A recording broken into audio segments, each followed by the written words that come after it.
My name is Allie Sherman. I am doing my first affirmative rebuttal on my debate on whether or not we should go to the moon to develop for energy, minerals, and or water.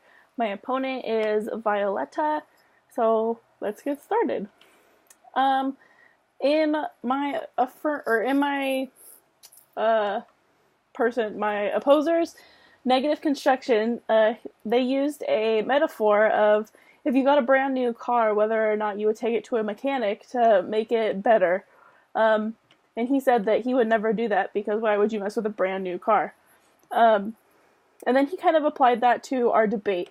But in our cross examination, I asked my opponent a few questions about this. And I asked her, in the age of 2015, do you believe that humans are continually striving for the best? And she responded, yes.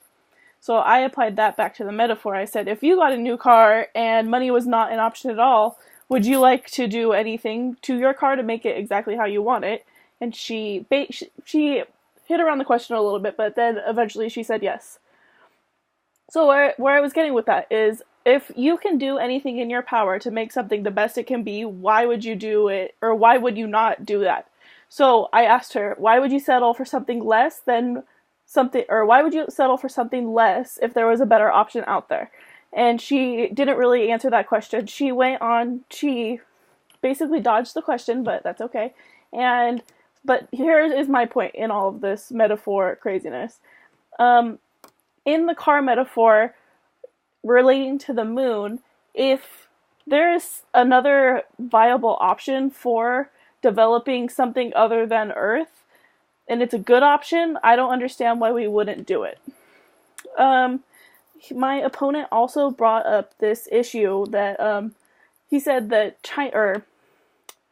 my opponent said that China and Russia are already planning on developing the moon. So since they're already planning on developing the moon, why would that hold us back as the United States? If our competitors in the world are looking into something, I feel like we should look into it too. It just goes back to the fear of the space race back in our history, because people were terrified of Sputnik and all those issues that went along with it. So I feel like the American public should, if the Russians and the Chinese are planning on going to the moon, that we should also look into it too, because this Earth is a very competitive Earth, and lots of Americans are very competitive too. So I feel like they would have a lot of unrest if other people in the world are going to the moon, but we're not, for these options. My opponent also brought up the issue of a cost-benefit analysis, and they really wanted to focus on that part of this debate, but I had never brought it up before, so I'm going to address that now. My opponent said directly, and I quote, that going to the moon was more a fantasy than a plausible idea, but I disagree with that in many, many ways. There's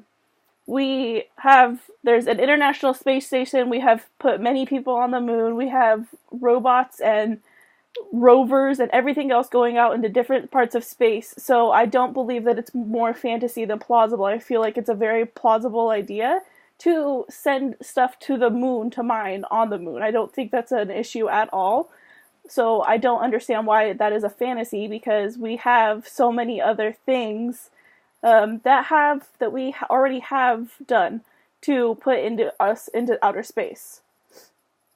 My opponent also talked about how once we get to the moon, it's going to result in a huge global conflict and it'll do more harm than good, but I disagree again. Since we are going to the moon, I feel like that would create a sort of ally between the Earth a little bit.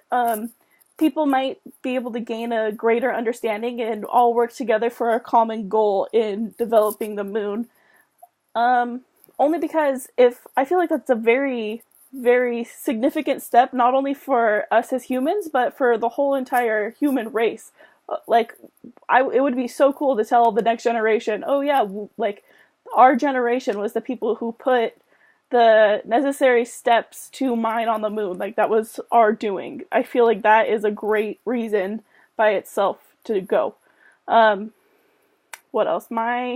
They also in our cross-examination, or in my opponent's negative construction, he addressed this issue that everybody in the world paid taxes to the United States government, going back to our cost-benefit analysis. But I disagree completely, because not everyone in the world pays taxes to the U.S. government. Only citizens of the United States pay taxes to the United States government. So not everyone in the world would be paying for us to go develop the moon. It would only be American citizens, and the tax that would be imposed would not be any more than the taxes that we're already paying. So that is my first affirmative rebuttal. Thank you.